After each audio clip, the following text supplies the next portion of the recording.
Information Technology program is one of several graduate programs that the School of Management offers. We offer the full range of programs from traditional MBA to executive MBA to programs such as the MS in Information Technology program, but also programs in quantitative economics, financial planning, or public policy. But we do much more than just deliver programs and courses and degrees. We also believe in the power of community and providing value to the community, and that's exactly where the TechTalk series fits in again. So thank you again to the team. Thank you to the audience for being here. Please always make sure that you follow our social media, that you visit our events page, because we have a broad portfolio of similarly interesting events like the one you have today. So thank you and enjoy the Tech Talks. Thanks, Gerhard. So without further ado, let me hand the ball to Katherine Jansen to take it away from here. And Katherine, it's all yours. Awesome. Thank you so much. Thank you, Paul, and thank you, Gerhard. Let's see here. Boopy-doop. All right. Well, I'm really thrilled to be here and looking forward to working with you today on innovation, a topic about which I'm very passionate. So I've got quite the glare on the glasses. We'll see if this gets better. I am a certified innovation catalyst by Intuit and have been practicing innovation techniques for probably about 15 years. What I'm positing today is, yes, there are all these frameworks, and we're going to talk about some frameworks for innovation so that we have a foundation for our conversation today. But what if you incorporated innovation in a scrappy way? And when I say scrappy, I mean paperclip and rubber band, cheap, quickie innovation, and transformed your work by doing so. So we're going to talk about some frameworks for innovation. We're going to do an ideation exercise together. Then I'll talk about experimentation, which is one leg of the triad of innovation. And we'll have some Q&A, and then I've got some resources for you at the end of the deck. But first, yes, this presentation is recorded, and Cal Lutheran's going to email you a link to the recording and to the deck. If you would kindly have Mural up and running in a separate tab, we're going to use that for our innovation ideation exercise. So it'd be great if you could open it up. There's a tiny URL here, and Diana is putting a link in today's chat, so you can find it in chat in the Zoom meeting. You're going to be muted during the main presentation, but please submit questions as you have them through the Zoom link to chat. We're going to moderate and respond at the end. We'll also take your live questions on the webcast. Be ready to roll when we get to brainstorming, and thank you for attending my meeting etiquette TED Talk. All right, where are we going here? So let's talk about some frameworks for innovation. And I am going to teach a little bit about innovation frameworks so that we have some commonality in our conversation. You might be familiar with Eric Ries. He did the famous lean startup methodology. So it's about the minimum viable product and getting it out there in market, getting feedback, and iteratively improving your product as time goes by. Tom Chi, you may or may not be familiar with Tom Chi. I'm a huge fan of him. He was the head of Google X. And this is actually a picture, a drawing of his prototype for Google Glass. I'll tell you a little bit about that a little bit later. He is big on find the quickest path to experience. So you can have all this process around your innovation, but his rule is get it out there, get it in front of people, figure out what works and doesn't, and then keep going. IDEO has a very well-established protocol for innovation. And you might be familiar with the Swiffer, a product that is in every household and probably numerous Swiffers. How did the Swiffer come to be? IDEO was hired to come up with a new cleaning product, and they decided to watch people clean their homes. So they're watching and they see that people do a two-step process with their floors. They sweep and mop, or they mop and wash or they dust and sweep. And when they watched this and saw this over and over again, they started asking people why. And that's what led to the development of the Swiffer, something that would pick up not only particles, but dust and animal hairs, et cetera. So they have a methodology that's really deep on deep customer empathy. Intuit has a terrific process called Design for Delight, and it borrows from many of these and also internally from Intuit. Scott Cook, the founder of Intuit, who actually started with a product called Quicken, founded that product because he was sitting at the kitchen table watching his wife try to balance the checkbook and ripping her hair out. It's just so difficult. Balancing checkbooks is kind of a throwback reference, so pardon me if it's not a familiar one to you. But it was from deep customer empathy and watching. When he first produced his software, he would literally, this is again another throwback, there used to be software stores where you buy software in a box, and he would literally follow people, ask them, can I come home and watch you install this? And he would follow people to, they'd say yes, he'd follow them to their house and he'd watch them try to install the software, which was painful back then, I can attest. Any software, not necessarily that. But he would actually watch them. And from that, he'd learn, okay, we thought this was obvious, but it's not. So it's a long-standing tradition for that company. It has a lot of process around it. It's used extensively through engineering, IT, product management, learning, call center, et cetera. So what do these frameworks have in common? Well, it's that virtuous circle of defining a customer problem. Oh, pardon me.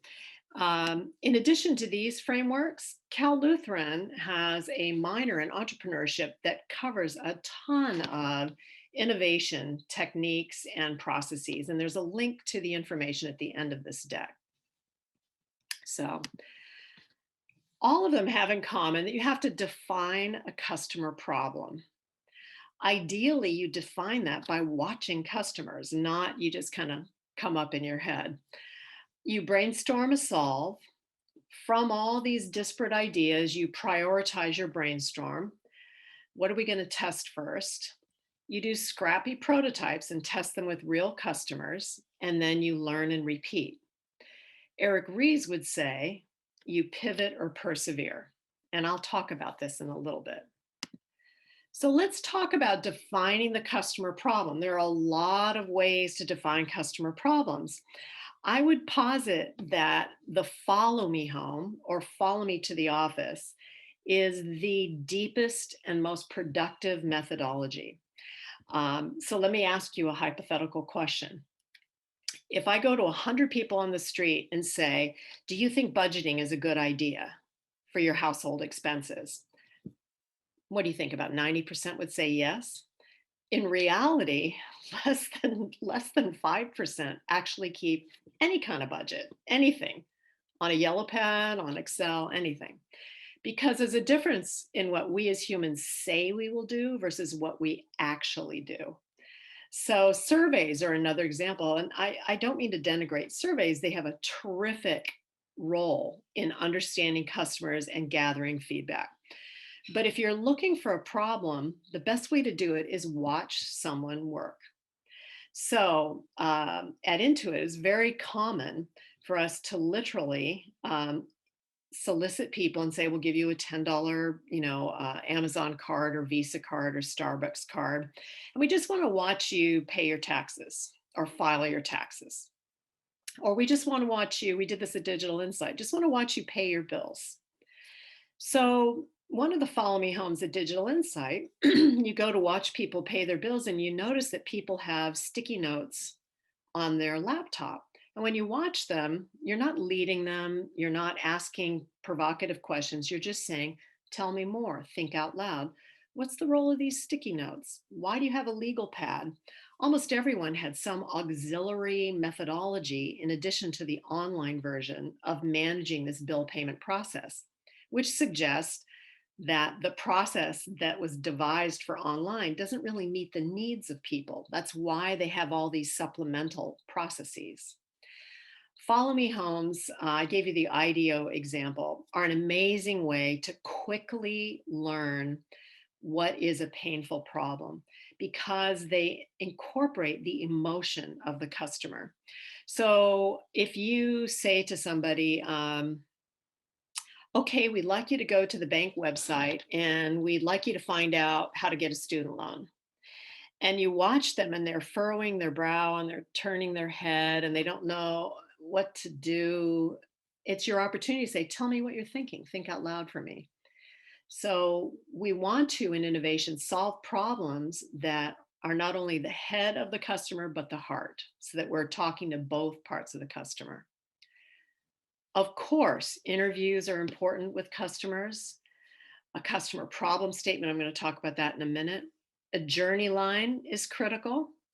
So a journey line could be a very important piece of information that might lead you to focus your follow me home work or follow me to the office work. Let's say you use net promoter methodology in your business. And it turns out that the administrators of your product are wildly unhappy. So instead of having a blank slate, you could draw out a journey line, put yourself in their shoes. What's their experience like when they first learn about it, when they first get trained, their first experience, their daily work? And the journey line might help you identify highs and lows. And then you can go in a follow me to the office in this case and say, hey, I'd like to watch you as you log in every morning and start your day's work. Same thing with empathy map and nugget mining, mining feedback from customers. So this is all speaking to deep customer empathy, which helps us define the customer problem. I'm a huge proponent of making a customer problem statement in the language of the customer. So I am, and be really specific. Scott Cook at Intuit talks about the halo concept. So if I'm very specific about solving for a segment, I will get a halo effect into other segments. So you want to say something like, I'm a single mom of 2 school-aged children working and going to school to get my master's versus just I'm a single working mom. What is the job the customer's trying to do? I'm trying to save money for my kids' college, but I can't figure out how to pay all my bills. So, but is their problem. I can't figure out, I don't understand. Why? What prevents them from doing this job?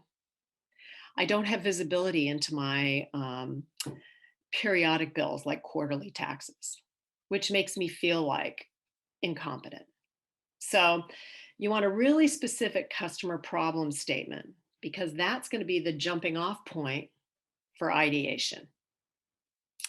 So far, we've talked about different frameworks for innovation, and we've talked about starting with defining the customer problem and having deep customer empathy by watching customers work. And once you've watched them work, coming up with a problem statement.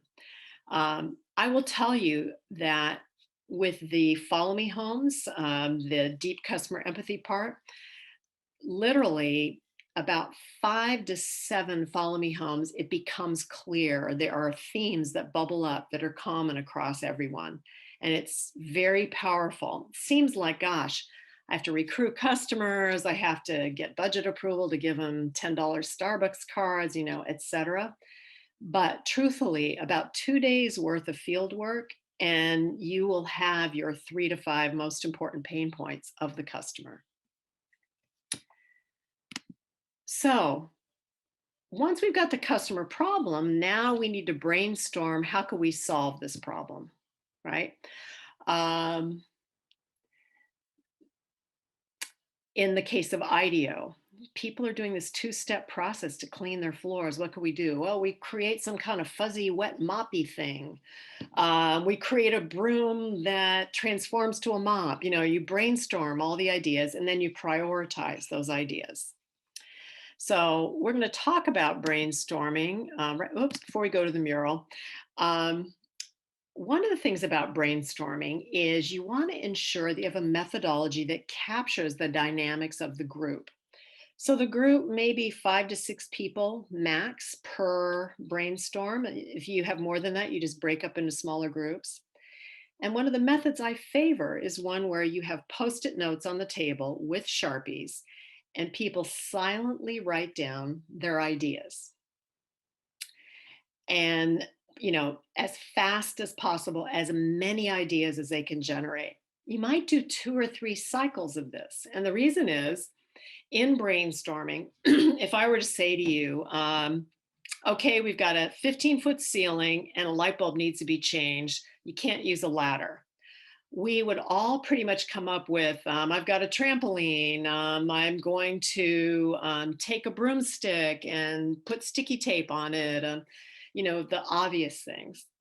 You'd want to do 2 or 3 cycles so that you really get out those great ideas. Sometimes what's very effective in brainstorming is provocations. So let's say you're brainstorming on a potential new product. A provocation for a second or third round of brainstorming might be something like, pretend that you have an unlimited budget for this. And you have the blessing of the dean that you can spend as much as you want to come up with this solution. So provocations help people unleash the second and third layer of ideas. Another example, we think back to Toyota. Back in the day, they would make engineers draw 6 different storyboards for a solution. So I'll pick something very mundane. How do you lower your window on the driver's side? They'd make them come up with 6 different designs. Why? Because they're trying to push the brain to go beyond the obvious.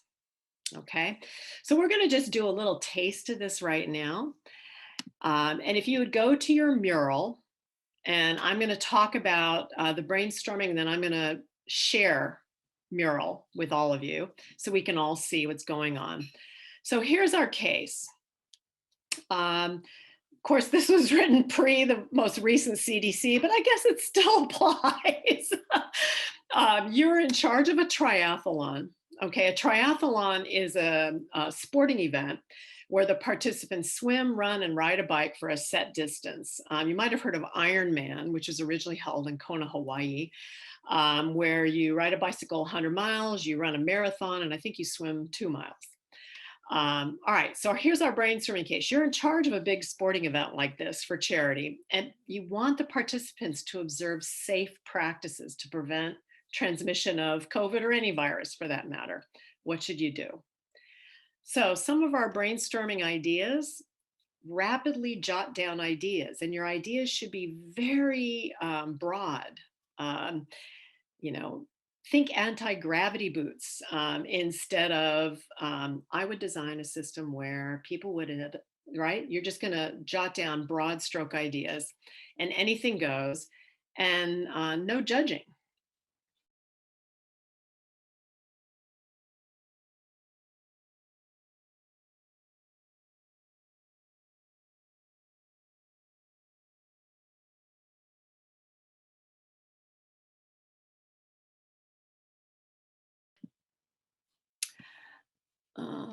Nope. Here it is. All right, can you all see the share? I realize you're muted, so that's good. Yes. Thank you. Okay, so I'm gonna 3 minutes. 3 minutes on the far left bar. There's a little box that says text. You click on it, and you'll see sticky notes. You double click on one of those, it'll appear, and you type. So go ahead and start putting your ideas down, and we'll go from there. I'm going to give you 3 minutes. So at 5:26, we'll stop and I'll talk about the next steps in the process. So just keep going and put all your ideas out, as many as you possibly can.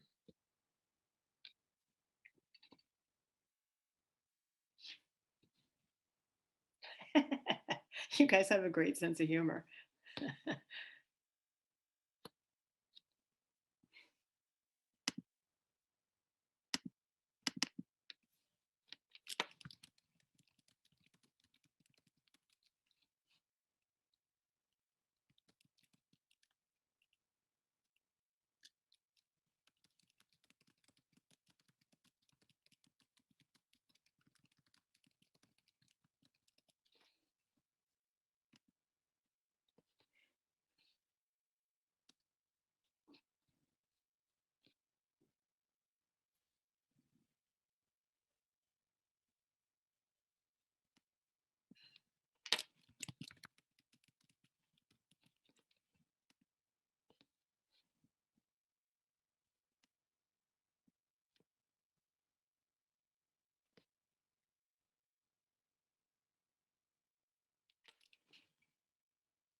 So about 1 more minute. So keep on coming up with those ideas.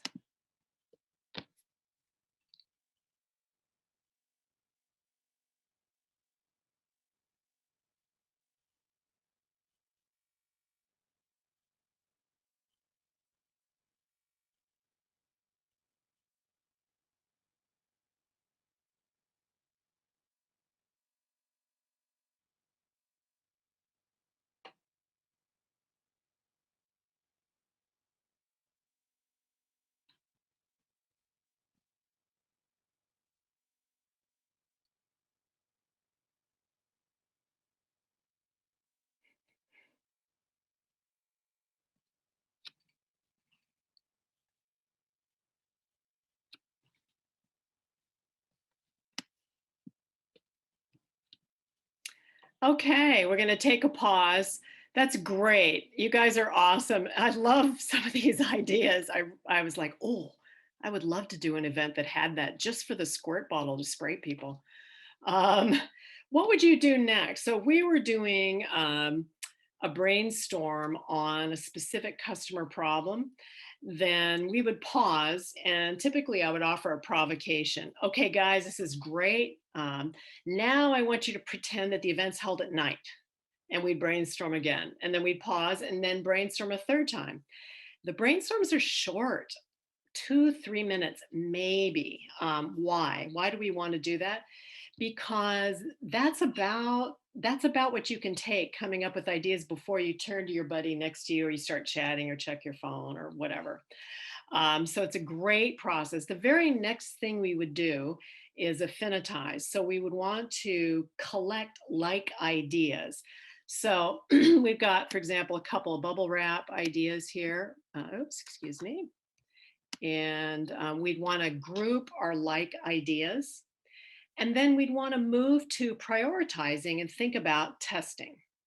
So I'm going to go back to the PowerPoint and talk through some ways to prioritize, and we'll go from there.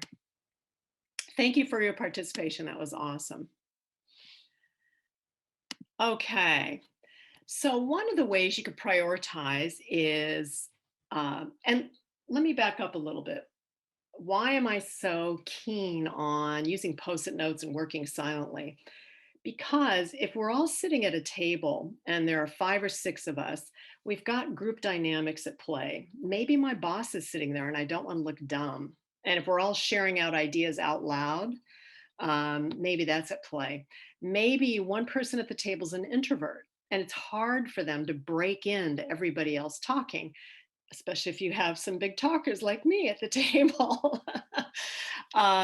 So if we're all silently writing out ideas, the next thing we would do is share out our idea. And I would say, my idea is we should bag all the snacks in plastic and have a greeter, hand them to people. So I would list my ideas. Everybody else would jump in and list theirs at a time. Then the next thing we would do would be to stack them.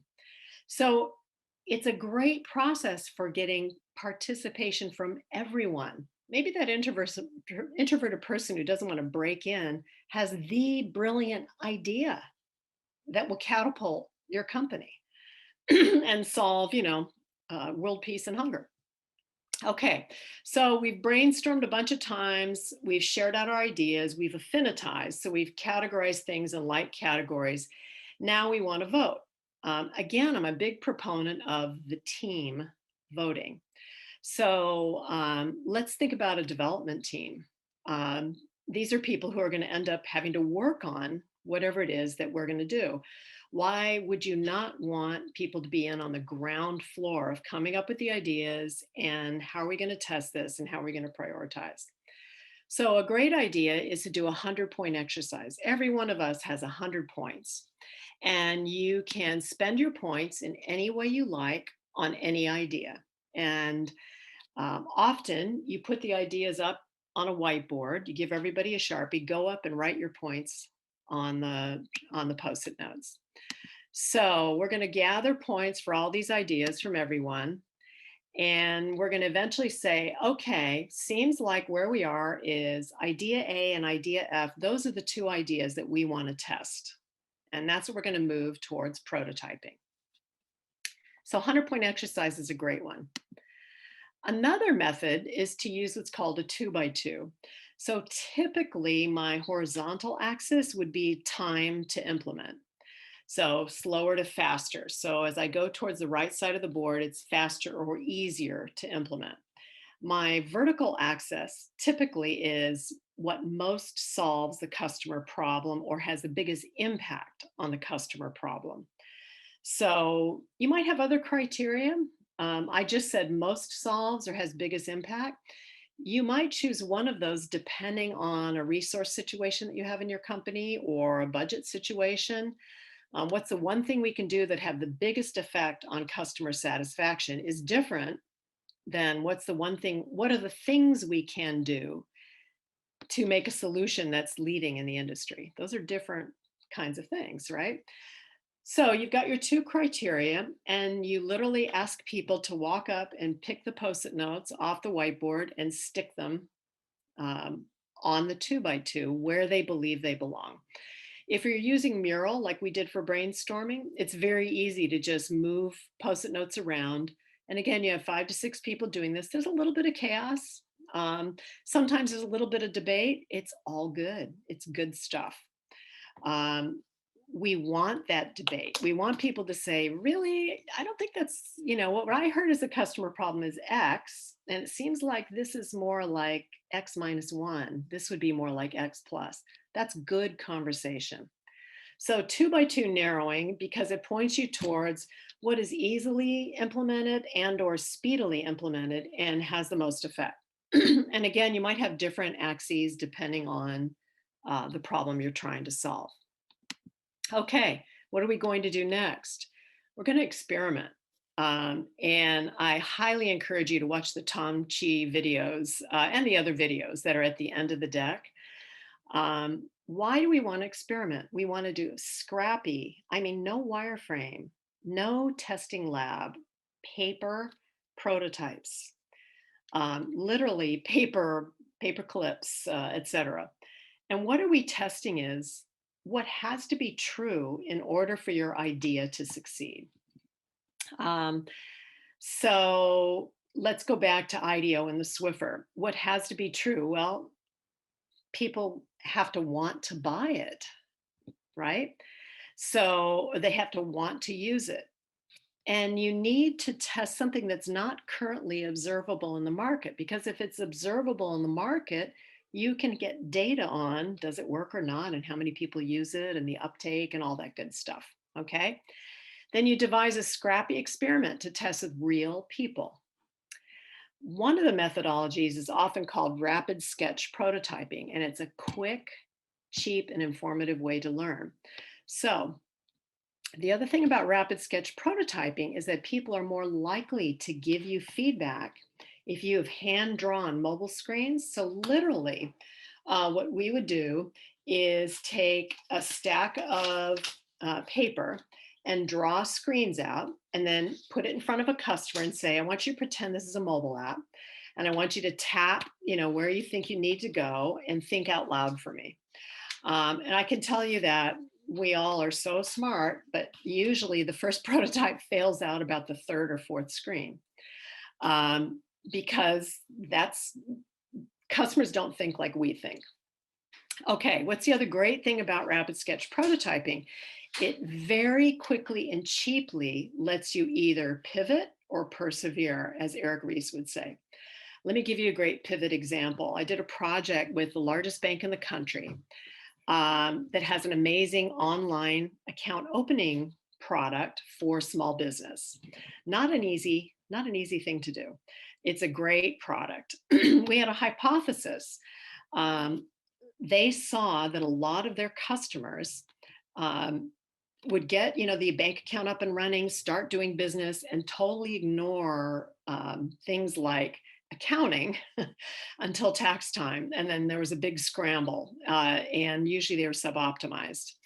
And sub-optimized in cash flow and other pretty important things. So they felt strongly that, why don't we start them off right? So our hypothesis was we could offer QuickBooks when somebody's opening the account at a significant discount. Wouldn't this be great? So we did a paper prototype. And here's what the first 10 customers said. Why are you doing this? I just want to open an account. I'm not interested. Come back to me later. I'm really busy right now. It's midnight. I'm at my kitchen table. I just want to open my account. I'm just here to open an account. I just want to open a checking account. That's what they said. So 10 people, leaders, sat in a room and we looked at each other. And instead of arguing about should we build wireframes, should we get more people, should we test them, we all looked at each other and said, not now. We got other projects to do. We have other things that need resources. We missed the boat on our idea here. Great. Let's move on. It's very freeing. Conversely, let's say you did a Scrappy prototype and it turns out people are like, oh my God, this is fantastic. Oh, I really need this. Wow, I wish somebody had this. That is your proof and data points and juice to do broader experiments that cost, to do the wireframes, to bring people into a usability lab, to put out a website, to do smoke tests, things like that. So Scrappy prototyping is a huge way to get quick traction and feedback from customers. And because it's not a pretty final product, customers will be brutally honest with you. And in a good way. I don't mean it's a painful process. I mean, they will share what they're thinking. And that's what we want. Oops, sorry, guys. So let me give you some additional examples. I alluded to this one over here with the coat hanger and the whiteboard, the Tom Chi example when he was at Google X. Okay, so they're talking about Google Glass, which, highly likely way ahead of its time. And they're having this debate, big debate. The physicists are in the room, IT is in the room, everyone's in the room arguing about the color of the glass. Well, different colors have different wavelengths. This could affect how someone reads it. This debate is going on and on and on and on. And Tom Chi leaves the room and he gets a coat hanger and a whiteboard and some hair bands. And he gets, those sheet protectors that probably your children use in schoolwork, they're colored sheet protectors that are plastic. And they rig something and they walk around Google and they put it on people. And people have something to read and they ask them to read and they test different colors and they come back and they go, boom, here's the one that works. Because the debate continued to rage. So the point of this story is the prototype prevents us from debating what is really our opinion because it doesn't exist in market. It's our opinion. So let's test it. This is a cardboard prototype of an VR AR device. And will people put this on their face? Will they actually wear it? What do they say? How do they feel?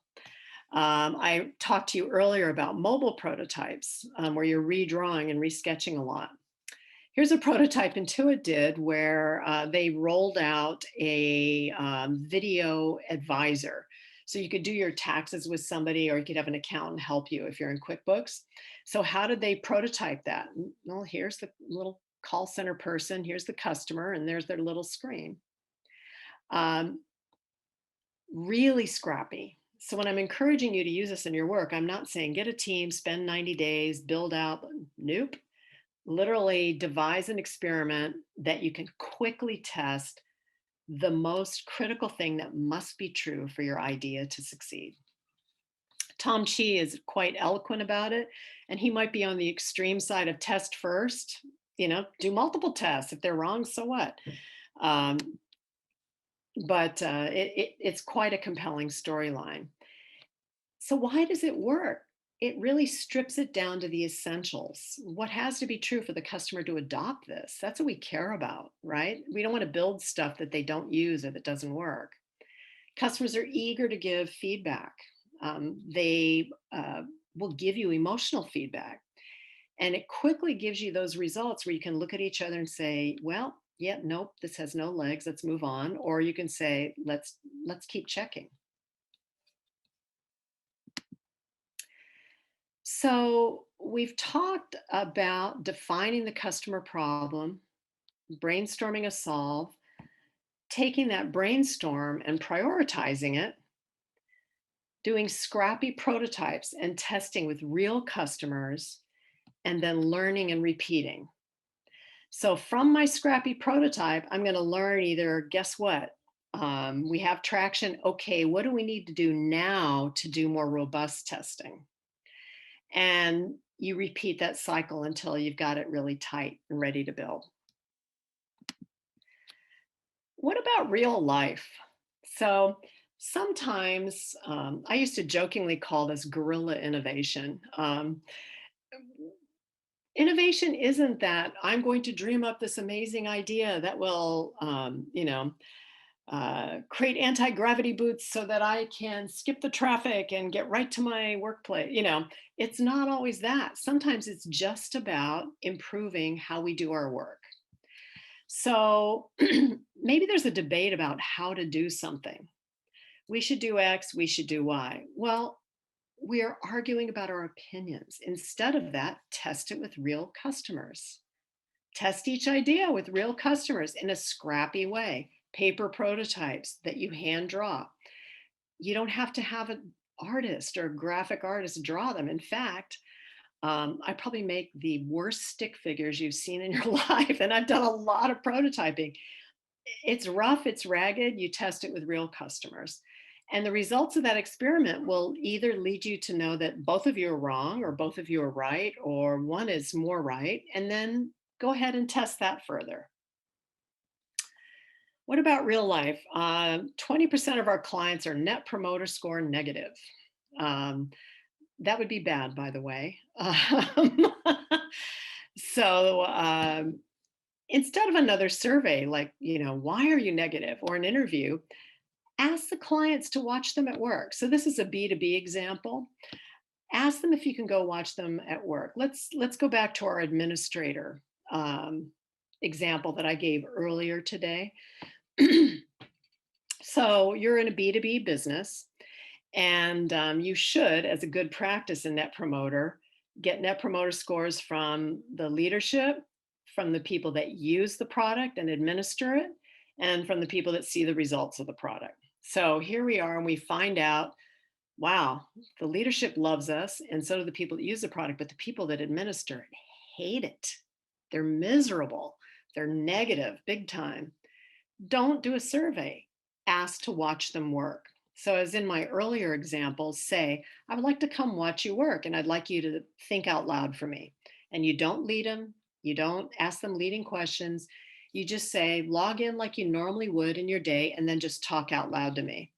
And if someone goes, while you're watching them, say, hey, tell me what you're thinking. Think out loud for me.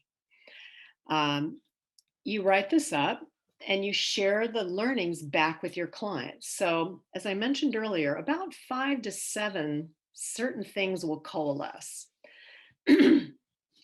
For example, maybe it's a business banking product, and the first thing in the morning, there is stuff that failed the system the night before. But your app doesn't integrate with the failed system stuff that comes from another bank system. So the first thing that poor person has to do is get on an Excel spreadsheet and massage a bunch of data so that they can start their day. So you get these learnings, and then you go back to the customers and say, this is what we found. Do you agree with this? And usually they'll elaborate more. You find those key pain points and you attack those in your solve.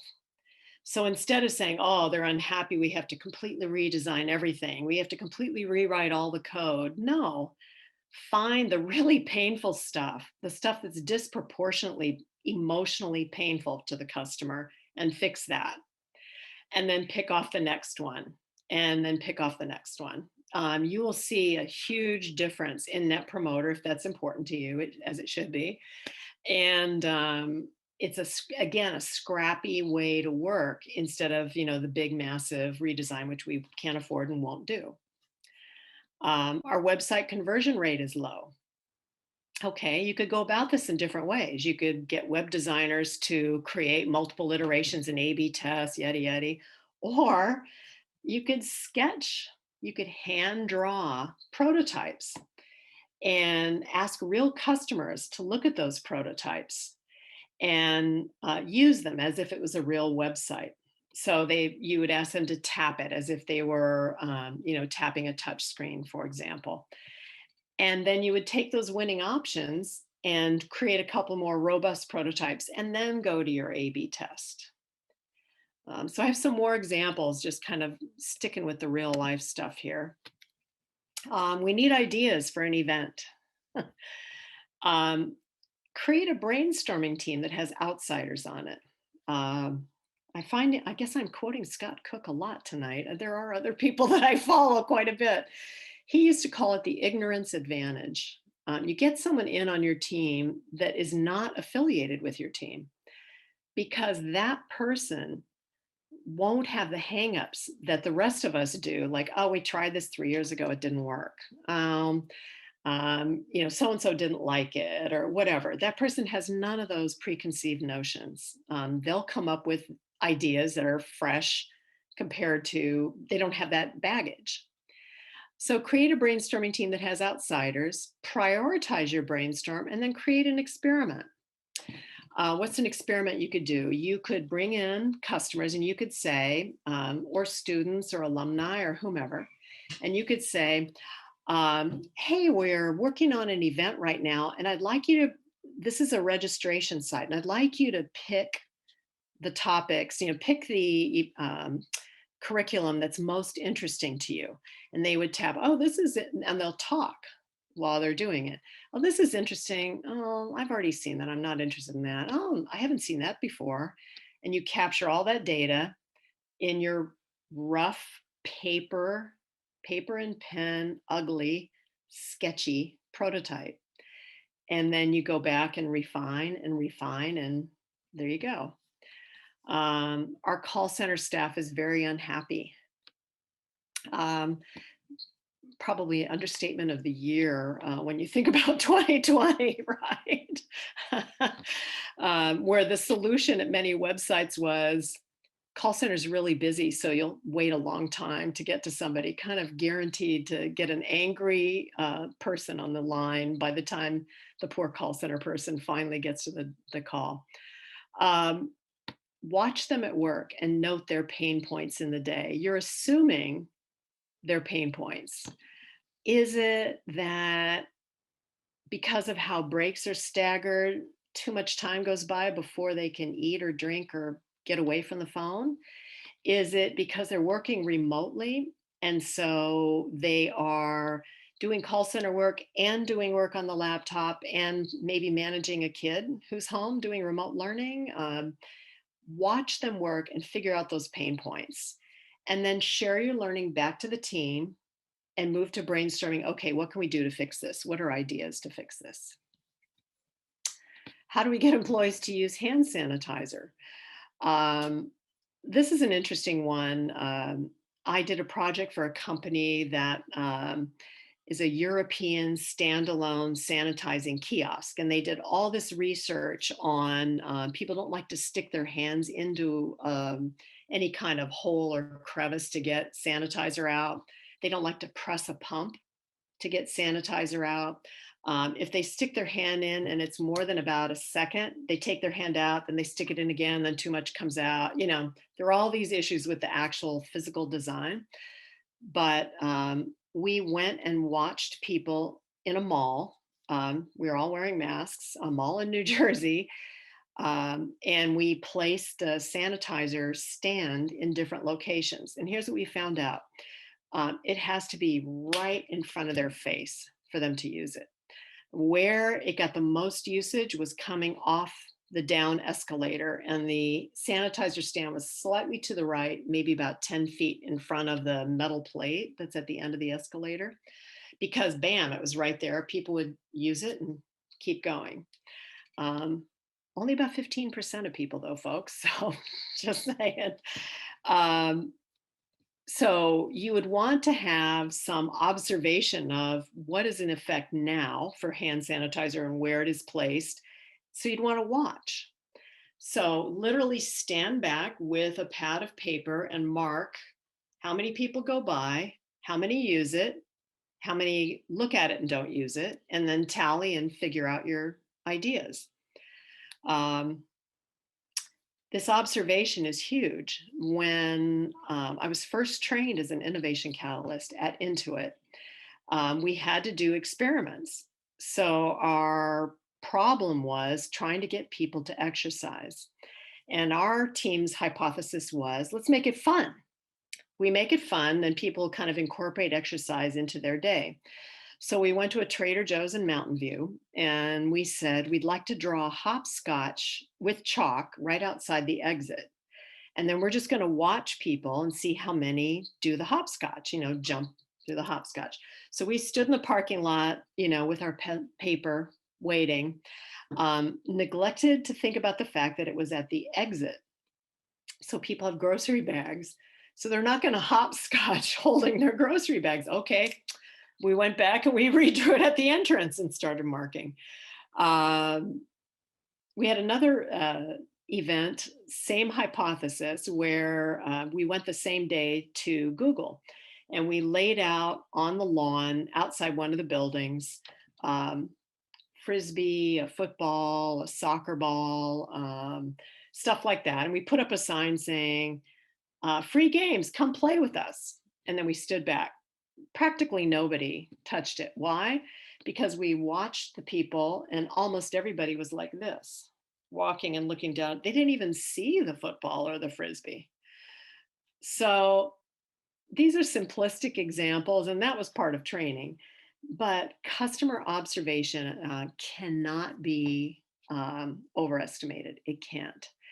And when you're designing products or writing code or supervising the writing of code or running a department or any of that, you need to watch people use your product or watch them try to solve the job before the product's been designed.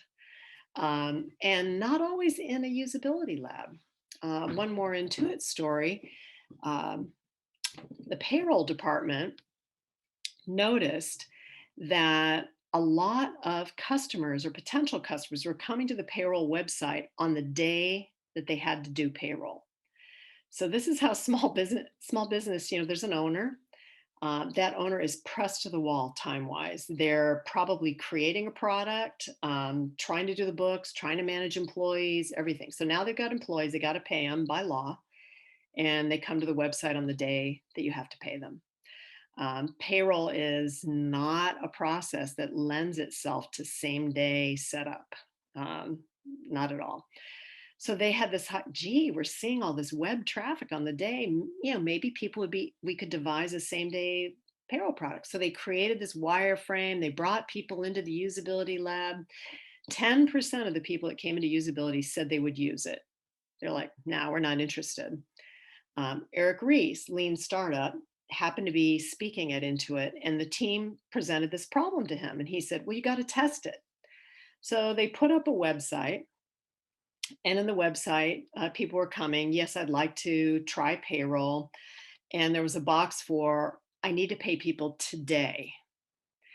And people would click it, and it would then come back and say, gee, we're sorry, this product is under development right now, but if you're interested, leave your name and we'll follow up with you once it's up and running. 56% of people who came to the website clicked and left their name. So that was the juice, as I mentioned before, for people to then be able to say, wow, we should really do something and we should really create a product for same day payroll, which they did. So I'm advocating that you use innovation techniques in a scrappy way as your standard approach to work. It's productive, it's customer first, and it's a lot more fun. So try to flip your head around to the typical discussions that you have in your workday. And how could you say, what do customers think about this? Have we tested it with customers? Have we prototyped with customers? Have we brainstormed solves to this? How many people brainstorm? What was the result? Did we test that brainstorm? Have we watched customers work? Are we sure? How do we know that this is the problem? because you can do all of this so cheaply. It's not a huge budget. If you're at a company that has codified innovation like Intuit or others, yes, they have an innovation, they have an area that actually creates new innovation catalysts, coaches people, coaches teams, trains everyone, amazing processes. Same thing with many other companies, but you don't have to have that. You can be scrappy in how you use it. And think of those three foundational elements: deep customer empathy. Think of walk a mile in the customer's shoes, or you might say, know the customer's problem better than the customer does themselves. Ideation or brainstorming. How do we come up with a lot of ideas and then narrow and test? And when we think of testing, think scrappy. One more comment, and then I hope I'm not too far ahead of time. I'm hoping we have a lot of questions. When you think of, oftentimes people think of, how am I going to recruit customers? Oh boy, this is going to be hard. And then I'm going to have to get budget for gift cards and blah, blah, blah. You can actually do it in a very scrappy way. Friends and family is a great way. Let's say you have a team of 5. Each person can come up with 3 friends. Boom, you're done. And I would advocate, especially if you're in a leadership position in your company, make some room for, gee, customers, spend 20 minutes with me and I'll give you a $10 Starbucks card, or I'll, contribute to this charity, if you do it, whatever floats the boat of your customers. You can do it in a really scrappy way. Just don't ask each other, because we're not customers. We're, that's the biggest mistake, looking in the mirror and thinking you see a focus group. We're not. So I would really advocate that. Right before Q&A, I just want to go to these resources. So I mentioned earlier the Cal Lutheran entrepreneurship minor. Definitely worth taking a look at and thinking about, and learning about these techniques. A couple of videos on IDEO, why you should prototype and how to brainstorm better. Tom Chi, rapid prototyping. I told this to Paul Whitman earlier, and Diana. Tom Chi spoke to a very small group that I attended, and he's an unusual guy, brilliant guy. He spoke to our group. We had a break for lunch. He didn't like our lunch, so he went next door to the next group having some totally different conference, took lunch from them, and then came back and ate that at the podium of our event. So we were like, I guess you can get away with it. Eric Rees, Lean Startup, 10 methods, and then a quick summary. Of course, there's more stuff, but this is kind of a little sampler to get you going. All right, so Diana, I hope I haven't powered through this too quickly. Did we want to go to Q&A? Great time. That's great. Thank you so much. Go ahead, Paul. So folks, if you would like to ask a question via chat, please feel free. If you'd like to raise your hand and throw a question out, feel free. Diana, did you have a question to start with, or do you want me to go ahead and get started? You can go ahead. All right. So KJ, I know in this one conversation, we've had folks from multiple states in the US and multiple countries. So in a world where lots of stuff will happen with dispersed teams for a variety of reasons, are there things that you have to do differently because you're not in the same place? You talked about the sticky notes, we've got mural up here. Are there other things that are different about working in a dispersed environment? Well, yes, I think a very real thing is Zoom fatigue.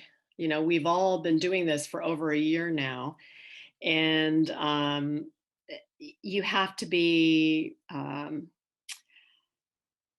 pretty creative to break out of that. So normally, if I was going to lead a brainstorming session and I had people from different locations, I would want to do an icebreaker. So I'd want to play some kind of game that we could play together to kind of break the ice and get us laughing and engaged with each other. That's super easy to do in person. One of my favorite things in person is you write on a piece of paper some hidden skill you have that others don't know about. So for example, you've had people say, I'm a black belt in karate, I play the flute in a classical music, whatever it is. They write it on the piece of paper and everybody makes a paper airplane and throws the paper airplane in the air. And then you find one near you and then you have to find who you think is that person. And people are laughing and talking. So you need to do a game like that works on Mural. And there's all sorts of, or some kind of online sharing system. There's all sorts of theater games.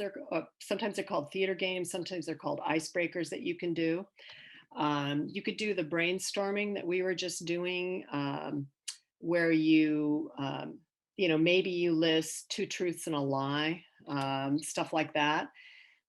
I would definitely advocate starting that way so that we all pull together. You need to have a facilitator who is not part of the solution team.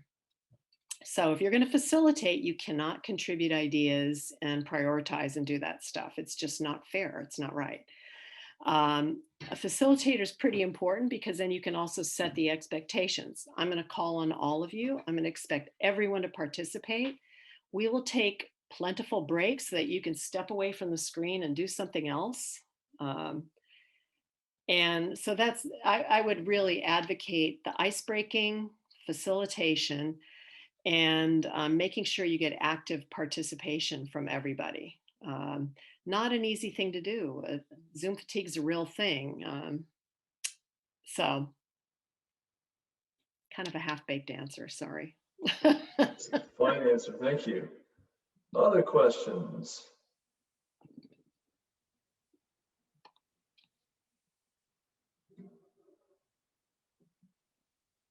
Must be other innovators in the crowd who are looking for ideas. I'm sorry. Hi. Please. Thank you, Katherine, right? Yes. Katherine, thank you so much for your brilliant ideas. I work as an educator and I know I do what you do, but like in a smaller way. And I'm fascinated about all the ideas because we implement that in the classroom like mostly all the time. Right now, I'm going to ask you something. On the page of the resources that you had, can you send that out to us via email? Or I already took a screenshot, but like if I have the links right away, it will be awesome too. I'm sure Cal Lutheran can do that. Absolutely. Intuit has a huge education division that works specifically with education systems in the US. And one of the things they do is teach innovation techniques to kids, which is amazing. But even more important is teaching it to the educators. Think of deep customer empathy and students who certain classes don't work for them. Why? Watch them. You'll find out. So Exactly. yeah, it's great and good for you. That's wonderful. And it's great to teach this and get the ideas out. So yeah, especially now we're transitioning from coming from a year of Zoom. You were talking about Zoom fatigue, and it's actually something that is an actual situation problem that is going away, but we still have that coming back from that year, and we implement all these new things. The world has changed in a different way, so now we have to come up with some different ideas, what we learn from that, and where are we moving forward? Yeah, exactly. Well, I'm sure you're familiar with Khan Academy. One of the things that he did that was so innovative is he sort of flipped the paradigm. So you work at home on the reading of material and learning of material via video. And when you meet up in person, that's when you do homework and get help. I'm not saying it's the be all end all, But Right.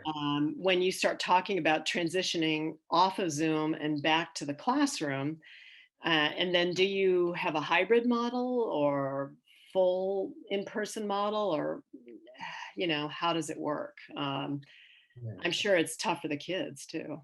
Mhm. Yeah. Yep, definitely so. Yeah. We have actually we are fully on in person now. So, but yeah, we started as an hybrid, and now I'm excited to actually start classes in person at Cal Lutheran. So Oh, that's awesome.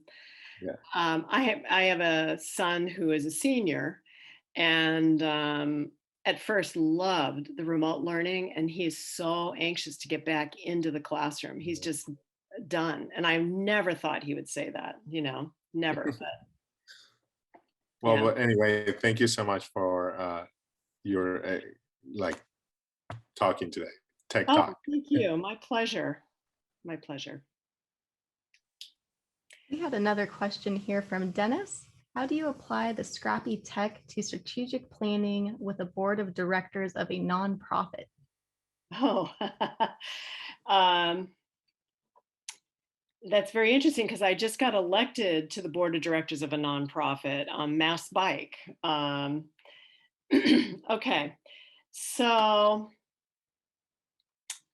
I'm assuming that, and please, Dennis, correct me if I'm wrong, that maybe part of the problem is you have to define what is our strategic planning process.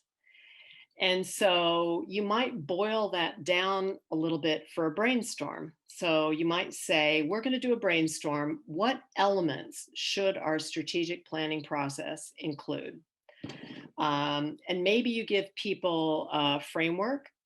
So what kind of time horizon, how often should we do it, how often should we review it, and then what elements should it have. So you might start with what elements should our strategic plan include from a brainstorm, and then affinitize the ideas, so the like ideas are go together, and then make up some scrappy test plans, maybe like here's a sample strategic plan, with just the bullet points almost, and try it out. Try it out on friends and family. I don't know what the nonprofit is, but or if there's a strategic planning process that works or doesn't exist. So more data would be great to know, but I would definitely get them engaged in brainstorming. The worst thing is to ask people to verbally share out ideas, because you'll never get through it. You'll never get through enough ideas, and certain voices won't be heard. So best to do post-it notes and just explain that to people. It's a great way. We're going to work silently, and get a facilitator in, maybe would be great. Maybe there is someone who is skilled in innovation, who's interested in the nonprofit's work, who would be able to help. We did a project for a group called Prosper Us in Detroit. And they help micro entrepreneurs become successful. And there was a little bit of disharmony in that we wanted to watch the micro entrepreneurs take their classes. One of the first things we found out is they used Excel.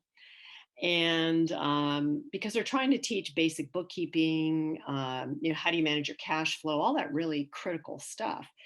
And most of the micro entrepreneurs didn't own a laptop. They would have to go to the library at night before it closed, after they've been working all day, and use a laptop or a computer at the library in order to get their work done. So kind of a long way around. Please go ahead. I was going to say, thank you for the ideas. They're all good. And it's an historical museum board of directors that has an education role and has a historical preservation role. And they run their business by, selling Mexican food next door. Thanks for the ideas. I'm intrigued.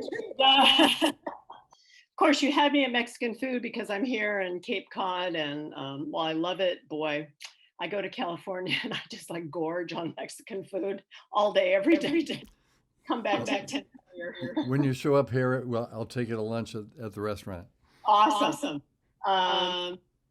So maybe if you think about strategic planning, board of directors, you know, where you might be demanding our fundraising to get direct contributions or annuities or things of that nature. But yeah, I think I would settle on what is the problem for strategic planning. And then based on that, let's brainstorm. I'd start there. So hope that was helpful. And thanks for making me think about Mexican food. I think we have time for one more question, Diana. Do you want to pick that one up, please? Sure. I don't see any new questions here. If anyone has one, you're welcome to unmute. Type that into the chat. Must have gotten lost in the queue. It was from John Dorman, an old friend of the family. John Dorman. He has asked the question, in the B2B market, my experience is a lot of the best innovations come from solving problems the customer doesn't yet know they have. How do you apply the follow home model to this situation? Good question. So that's a great question. And hi, John.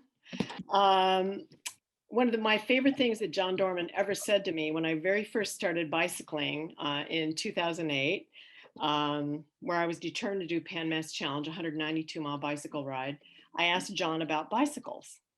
How much should I spend? What kind of bike? And he said, you know, you could spend about $1,100 at that time, about $1,100 and get a really good bike that'll weigh X. Or you could spend about $6,000 or $7,000. Again, this is back then, and get a bike that weighs about 5 pounds less, or you could just lose 5 pounds. Which he didn't mean that I should lose it. It was just, you know, yeah, I still remember that. Okay, so the customer has a problem they don't know they have. So how do we know they have that problem would be the first comment I guess I would make. And if there's something observable in market in B2B that we know they have, but the customer doesn't know they have, then I would probably go right to experimenting. So if the customer doesn't know they have the problem, and again, I'm positing here, then we need to find a way to expose the problem to them. So let's say, I'll make something up. Let's say that their problem is that their conversion rates on their direct-to-consumer website, let's say we provide the website and their conversion rates are abysmally low. And they're abysmally low because they're not following the best practices that we've laid out for other businesses like that. A Scrappy experiment would be great where you could draw different websites, draw up 2 sets, bring in real customers, have them go through and then present the results. If you did X, your throughput would be Y, but you're doing Z. So that's why your throughput is 30% less. So I might go direct to an experiment.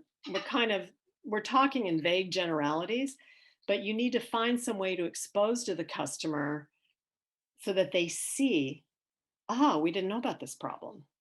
And I don't mean by, it's usually not that effective with a salesperson trying to tell them unless they can talk to another customer like them that has a similar problem they didn't know about and they've now solved it.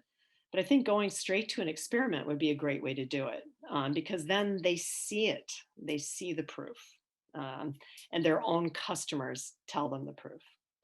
So that was kind of generic and hopefully helpful. We will share one more question here. May I know your views about customer specialization and starting from the end in your innovation loop? Customer specialization and starting from the end in your innovation loop. I guess I need more information to answer that question well. Do you mean specialized customers or someone who specializes in customers or specific segments of customers or I'm not sure of the meaning of the question. So it'd be great if the person who asked it could speak up and help me out She's got a Hello, microphone open, Katerina. so Could you there she hear me? goes. Yes. Katerina, could you hear me? Yes, I can. Thank you. Thank you. Thank you for a great presentation, and also hello, everyone. It was absolutely practical and structurized with great structure in your presentation. In my opinion, no product can cover a wide range of consumers. And especially in today's world, I believe in consumer specialization. So I would like to know your view about this idea in your innovation loop, because it is brainstorming, and at the beginning, in the first stage, we never look at for example, a specific group of the consumers. And about the second part, I mean, starting from the end, many of the products, it's better to start from the end of the process and they get the feedbacks and analyze it so we can better fit to the market, better see the consumer needs and so on. Of course, this idea, I'm not certain about the technology industries, for example, electrical engineering, chemical engineering, or like gas engineering. This is not a possible idea, but in other markets, so yeah, could be completely applicable. And I want to know your view about these two parameters from your perspective, from your experiences. I would be happy to learn about that. Thank you very much for explaining. That's very helpful to me. You are right that you cannot just generically say, oh, this solves all consumer needs. You need to be very specific. You can, however, take a person who is trained in deep customer empathy and they can learn about specific segments of customers, or they can understand after watching people work time after time after time, or interviewing people time after time after time, they can learn certain segments of consumers or even small business owners or businesses very well. So I think people can learn about that. And when you're designing a solve for a problem, it needs to be specific to that person because the segment is completely relevant in how someone will perceive the value of the solution and buy it and use it. So I think that's very important. You can't spread, too much butter over too little bread. You need to be very specific about what you're solving for who. And especially thinking globally, not just idiomatic expressions, but how we all live, operate, and run our lives. Very different. When you talk about the end, starting with feedback, I talked about Net Promoter a lot today. Feedback is a pretty critical component of any solution that's in market today. So when we talk about innovation, we have creating brand new products or improving existing products, and or maybe hybrids between those two. So we think about starting from the end, we need to have feedback to point us in some kind of direction, because we can't solve every single issue that we think we have or that customers maybe surface that we have. How many customers have this issue? Is it common? Is it specific to a segment? Are we not successful because we're totally missing out on this consumer segment? Does our competition do well here, but we don't? Do customers tell us that they don't like X or Y? one of the problems about feedback, at least in the United States right now, is that we are so often asked for feedback, yet there's no loop coming back to us saying, I got your feedback and here's what we're doing. And that's one of the tenets of a really successful net promoter, is this closed loop feedback. Virgin Airways used to be incredible at this. They would actually write a letter to their customers and say, you guys told us this. Wow, we're really sorry. We didn't know we were doing that. Okay, here's what we're going to do. So think of how many times, I'll share a personal anecdote with you. There's a store called Sierra Trading Post, and they have highly discounted sporting goods. And of course, I go looking for cycling stuff. They never have cycling stuff for women, never, in the physical store. They've got tons of racks of stuff for guys, nothing for women. It's so aggravating. And every time I get the survey, I write that. And I've never once heard back, but yet I still write it. Yes, I'm a stubborn person.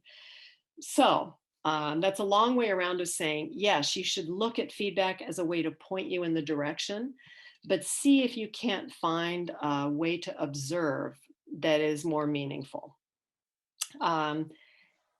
Let's go back to my Sierra Trading Post example. Maybe if a store leader, maybe if a TJX board of director stood in a store and just watched people, they would see a lot more than they would from the surveys that they take, a lot more.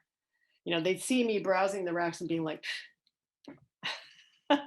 so starting from the end is important if you have a existing product in market and you have a good feedback system. Or if you have a good system that your frontline staff, the ones that interact directly with customers, collect and pass on feedback and are empowered to do so because they hear it every day and you might not hear it. And then back to your first point, you can't treat it like some giant bucket of consumers. It has to be a very segmented, specific consumer that we are solving for. Hopefully that's a big enough segment that we can make a meaningful business out of it. Hopefully that was helpful to you. Great, thank you. Thank you very much. Thank you very much, KJ. Sorry to interrupt. Been delightful having all of you with us. KJ, it's delightful to see you again as always. Awesome. And thank you for good message tonight for the group and for the engagement with the crowd afterwards. So thank you and best wishes to everyone. Thanks, everybody. Great meeting you all. Thank you.